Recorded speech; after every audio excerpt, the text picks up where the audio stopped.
benvenuti.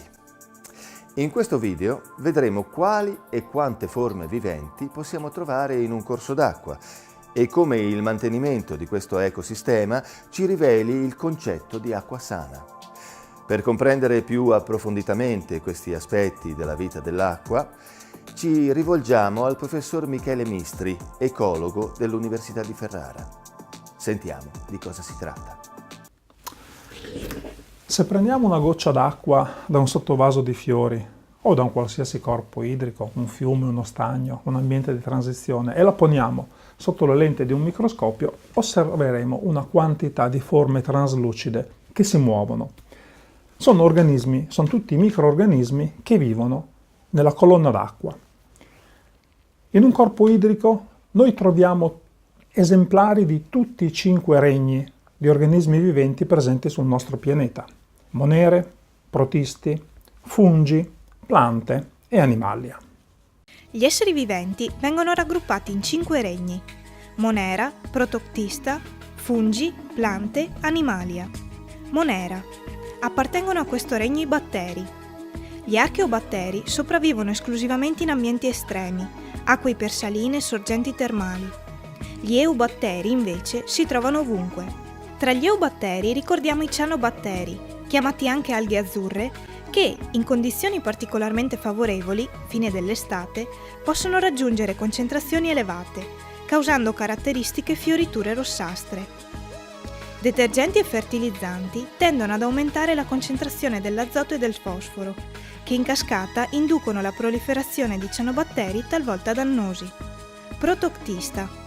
Questo regno comprende le alghe unicellulari. Mentre le alghe pluricellulari costituiscono parte importante della flora bentonica, le specie unicellulari rappresentano una frazione considerevole del fitoplancton. Funghi. I funghi concorrono alla decomposizione della sostanza organica. Le specie d'acqua dolce sono poche. I funghi pluricellulari crescono formando ife, sottili filamenti lunghi e ramificati, liberi di fluttuare nelle acque. Nelle acque dolci troviamo principalmente i ficomiceti. Tra di essi ricordiamo saprolegna, un parassita dei pesci. Piante. Le idrofite sono totalmente acquatiche, con fusti e foglie sommersi o galleggianti. Le elofite vivono sulle sponde dove l'acqua è bassa. I fiori sono in genere in entrambi aerei e la fecondazione avviene ad opera del vento, anemofila, o degli insetti, entomofila. Le piante acquatiche si dividono in base ai tipi di zone umide in cui sono presenti. La vegetazione delle acque sorgive richiede acque limpide e con regime idrico costante. Si trovano presso risorgive, ai margini di alvei fluviali e lungo i fontanili dove la corrente è più debole. La vegetazione d'acqua corrente è caratterizzata da piante munite di un apparato radicale la cui funzione è principalmente di ancoraggio al fondo. Nei corsi d'acqua con corrente veloce, le idrofite possono essere del tutto assenti. Per la vegetazione delle acque ferme, il fattore limitante principale è la trasparenza. L'apparato radicale è ridotto rispetto alle piante di acque correnti. La vegetazione di bordura prossimale si trova dove l'acqua è poco profonda, vicina alle rive. La vegetazione di bordura forma rifugi per molti animali, soprattutto uccelli. La vegetazione riparia è costituita soprattutto da angiosperme, alberi e arbusti, adattate a terreni ben drenati, materiali alluvionali o materiali più fini, pelitici, lungo le rive dei fiumi e delle acque stagnanti di pianura. E infine, l'ultimo dei regni, quello degli animali, si divide in 2 grandi gruppi: invertebrati, privi di uno scheletro interno, endoscheletro, e vertebrati, al quale si riferiscono tutti gli altri.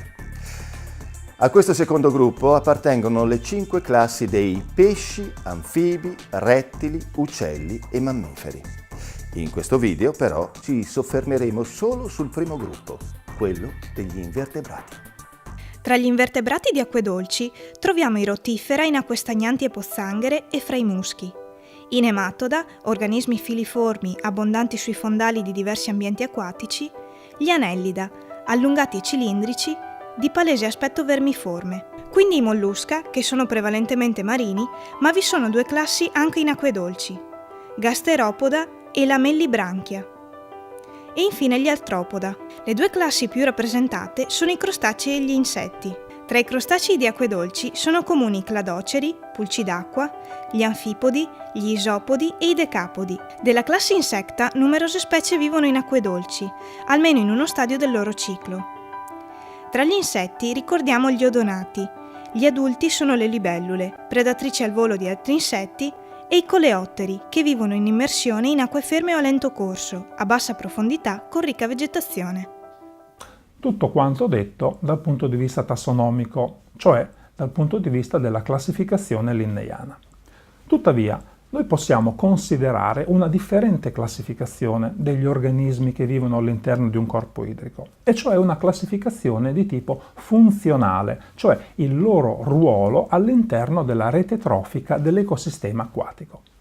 A questo fine noi possiamo immaginare delle differenti categorie, che sono gli organismi predatori, gli organismi filtratori, gli organismi erbivori, gli organismi detritivori e gli organismi lignivori. I predatori sono gli organismi al vertice della rete trofica acquatica e sono organismi che cacciano altri organismi viventi. I maggiori predatori sono i crostacei, tipo i decapodi, oppure ci sono numerosi policheti, annellidi policheti predatori.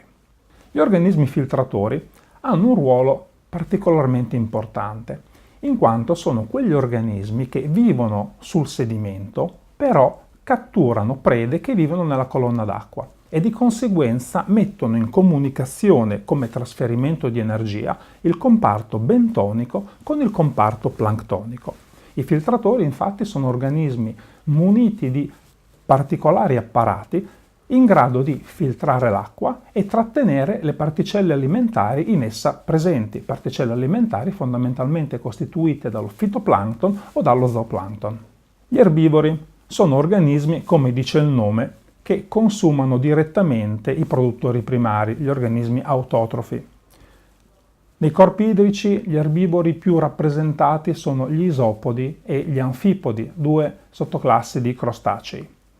Gli erbivori si cibano direttamente o delle alghe, delle macroalghe, oppure di quelle microalghe presenti sulla superficie o dei sassi delle pietre oppure delle macroalghe stesse, il cosiddetto microfitobentos. Infine, di estrema importanza, il gruppo trofico dei detritivori e dei limivori. Sono entrambi classi di organismi che si cibano del detrito organico presente nel sedimento. I detritivori si cibano del detrito organico presente sulla superficie del sedimento, all'interfaccia sedimento-colonna d'acqua, mentre invece i limivori sono degli organismi di minori dimensioni che vivono all'interno del sedimento e di conseguenza si nutrono del detrito presente all'interno dei sedimenti. Bene.